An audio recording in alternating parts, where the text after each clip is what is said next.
السلام عليكم ورحمة الله وبركاته. Lesson 32 Part 2.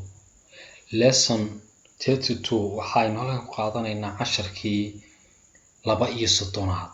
Part 2 qaybtiisii labaad. qaybtiisii labaad markaa waxaynu ku baranaynaa oo inoo sii socdaa waqtiga marka lagaga hadlayo ee lagu sheegayo English. Waayahay. What time set waa imisadii. maxayn markaa halkan ku aragnaa waxaan ku aragnaa inay labadii barkii tahay saa loogu dhawaaqay hadaba it is 2:30 buu yidhi waxa ay labadii dhaaftay badh markaa halfkiisi half halkan yidhi half halkay ka timi markaa barhkii uu ka wadaa hadday koodii badh dhaaftay maxaad leedahay barhkaad markiiba ka bilaabay waxaad leedahay it is 1:30 koodii waxa ay dhaaftay badh what time set waa imisadii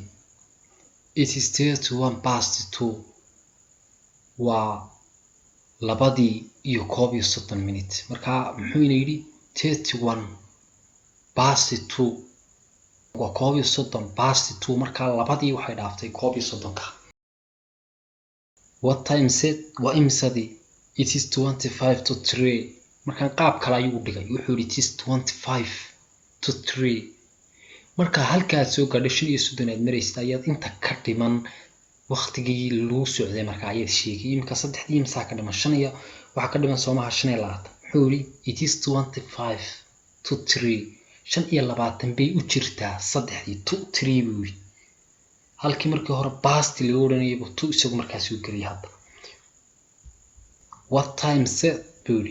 it is waxa weeye 20:3 20 minute baa saddexdii ka dhiman waxa laga yaabaa in qaabka marka lagu sheego ay ku adkaato balse waa in la qabsato fahanto halka aad ka oran lahayd waa labadii iyo 40 oo kale aad markaa oran lahayd it is 40:2 ayaad sida tan oranaysaa it is 20:3